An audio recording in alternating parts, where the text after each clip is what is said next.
जब तक जिंदा रहूंगा सलमान भाई के साथ ही रहूंगा, मरते दम तक। सलमान खान के बॉडीगार्ड शेरा का ललन टॉप को 2018 को दिया ये इंटरव्यू अब तेजी से वायरल हो रहा है। वजह लॉरेंस बिश्नोई है। शेरा ने इसमें क्या कहा था, पहले उसे सुनिए, फिर आगे की कहानी बताते हैं। उनको सिक्योरिटी के लिए कोई बंदा चाहिए था, सलमान भाई के साथ कोई बंदा चाहिए था। तो जब मुझे देखा सरदार लंबा चौड़ा, तो मुझे बोला कि तू क्यों नहीं रहता शेरा भाई सलमान भाई के साथ। तो मैंने बोला ठीक है भाई। तो तब से मैं पहला शो मैंने किया था 97 में सलमान भाई के साथ, और अभी तक।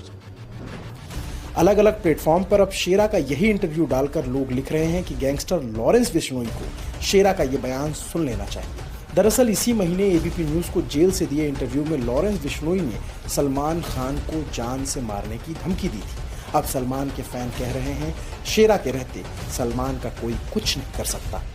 आपकी और उनकी बॉन्डिंग ऑलमोस्ट लाइक 2 डेकेड से है ना, तो ये बॉन्ड। स्वागत है आपका एक और नई वीडियो में। तो आइए देखते हैं सलमान खान के बॉडीगार्ड शेरा का क्या कहना है इंटरव्यू में।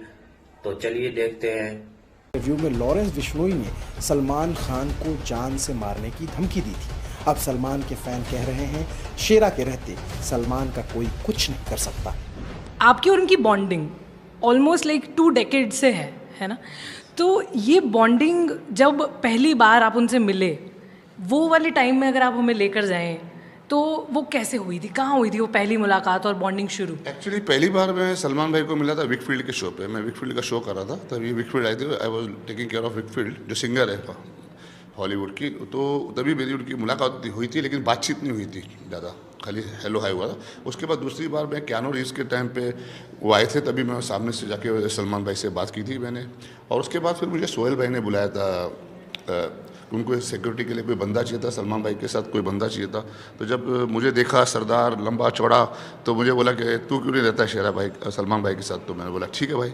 तो तब से मैं पहला शो मैंने किया था 97 में सलमान भाई के साथ, और अभी तक चल रहा है। तो वो शो कौन सा था, और सलमान भाई उस वक्त सलमान भाई बन चुके थे? सलमान भाई वो हमेशा सलमान भाई थे, मतलब इन द सेंस कि एकदम सुपरस्टार, हमेशा ही सुपरस्टार। तो उस टाइम मतलब पूरा एकदम वो था कि आपके पास पूरा प्रेशर आता था? पूरा प्रेशर था। और फिर वो शो हम इंदौर में किए थे, जलंधर में किए थे शो जैसा। फिर शोज़ पे पहले शोज़ पे जाने लगा था, और आस्ते आस्ते फिर हर चीज़ में, शूटिंग्स में, हर जगह होने लगा, बॉन्डिंग होने लगी आस्ते आस्ते, और हर जगह जाने लग गया ऐसा। अच्छा। तो जब आप पहली बार उनके साथ गए थे, तो ऐसा कोई आपको डायलॉग याद है कि उन्होंने आपको बोला था? नहीं, ऐसी कोई बात नहीं थी। He was just seeing me working. वो खाली देख रहे थे मेरा काम और ऑब्जर्व कर रहे थे, and I think he like my work. और वो एक बॉन्डिंग हमारी और उसकी हुई। तो आज इसलिए मैं जैसे ना I am his yes man. अच्छा, यस मैन मतलब how do you define it? Yes man means he knows that whatever he says I have to do it, I will do it. That confidence is there. लोग अक्सर ऐसा सुनते हैं, मतलब आपको भी कहा है, मतलब आपने कई मेरी इंटरव्यूज़ में बोला है कि जब तक मैं जिंदा रहूंगा मैं सलमान भाई के साथ रहूंगा। अभी भी बोलता हूँ, जब तक जिंदा रहूंगा सलमान भाई के साथ रहूंगा। एक बार कैमरे की तरफ देख के डायलॉग बोलना। जब तक जिंदा रहूंगा सलमान भाई के साथ ही रहूंगा, मरते दम तक।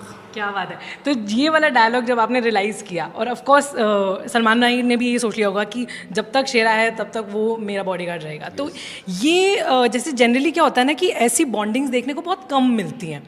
तो ऐसा भी हुआ होगा कभी कि जैसे कभी कुछ उन्होंने कह दिया, या मान लो अगर ऐसा कभी हो गया कि उन्होंने कहा है, तो आप क्या करेंगे, किस तरीके से डील करोगे? मैं ज़िंदगी में मेरे कुछ ज़िंदगी खुद के असूल्स और प्रिंसिपल रहे हैं, जिनमें मैं उसमें कभी उस प्रिंसिपल से मैं हटा नहीं।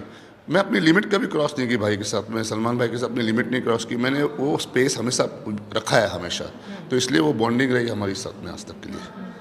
अच्छा, और कभी ऐसा कुछ हुआ है कि उन्होंने ऐसे बोल भी दिया कभी खराब मूड में, तो आपने कहा कोई बात नहीं, ऐसा कभी कुछ नहीं हुआ। खाली हमेशा मुझे यही बोलते बस फैंस का ध्यान रखना, देखना बच्चों को धक्का नहीं लगे, लेडीज़ को, ओल्ड औरतें जो आती है सब, किसी को धक्का नहीं लगे, सब कंफर्टेबल रहे। वो उनको ये ज़रा ज़्यादा रहता है क्योंकि क्राउड इतना आता है। और दूसरी क्या, सलमान भाई की फ़ैन फॉलोइंग ऐसी है कि लोगों को देखना है या फ़ोटो खिंचाना दूर की बात है, उनको हाथ लगाना है हर एक को, चाहे वो औरत हो, लड़की हो, आदमी हो, सीनियर सिटीज़न हो, बच्चा हो, जो भी हो, उनको हाथ लगाना है, उनको टच करना है। वो सबसे बड़ा ये है सलमान भाई का। और ये किसी स्टार के साथ नहीं है। ये खाली मैंने सिर्फ सलमान भाई के साथ देखा है वर्ल्ड में, और किसी स्टार के टच करना चाहते हैं, छूना चाहते हैं, छू के देखना चाहते हैं। तो आपका कोई ऐसा कोई डायलॉग है जब आप एकदम फुल फॉर्म में होते हो तो हटाने के लिए कुछ बोलते हो आप? नहीं, मैं कुछ ज़्यादा कुछ बोलता नहीं हूँ। मैं प्यार से हटाता हूँ, प्यार से सब अपना काम करता हूँ कि सब खुश रहें और हम भी खुश रहें, हमारा भी काम हो जाए। राइट। अच्छा, अब कितना प्रोटेक्शन का उनका ध्यान रखते हैं कि डिफ़िकल्ट सिचुएशंस में भी, चाहे वो कोई सिटी का प्रमोशनल इवेंट हो, चाहे कोई मतलब जैसे कंट्रोवर्सी हो, या मान लो कि कोर्ट हियरिंग्स वट एवर, मतलब तो उस वक्त जैसे घर वाले भी परेशान हैं, मान लीजिए कि सलमान भाई खुद परेशान है, तो वो सब चीज़ों का ख्याल रखते हुए आप खुद को कैसे उससे डिटैच करते हैं, या आप अपना कैसे मैनेज करते हैं पहली बात तो मैं आपको ये बताऊंगा कि सलमान भाई परेशान नहीं होते, he is a strong man, he is the tiger. और वो टाइगर को देख के तो हम हैं पीछे, जो हमारी हिम्मत बरकरार रहती है। तो कभी ऐसी मौका मिला नहीं है, and we take care of him nicely, और सब कुछ हम करके निकल जाते हैं। एंड फिटनेस के आप ऑफ कोर्स जिम जाते होगे, अपने सब कुछ करते होगे, है ना? कितने घंटे की जिम करते हो आप? मैं करीबन 1.5 घंटा जिम करता हूँ, 1.5 hours I try to give for myself in the gym. Okay, and so this is physical fitness, but दिमाग की फिटनेस बड़ी इंपॉर्टेंट है ना, जो काम रखे आपको, फोकस रखे, उसके लिए क्या करते हो? काम ही है। आप देख रहे हो 21 साल से तो काम ही चल रहे हैं। कभी कभी थोड़ा बहुत प्रेशर आता है, लेकिन ठीक है, हैंडल कर लेते हैं। वही तो इसी का ये सीखना सबसे ज़रूरी होता है कि हाउ यू हैंडल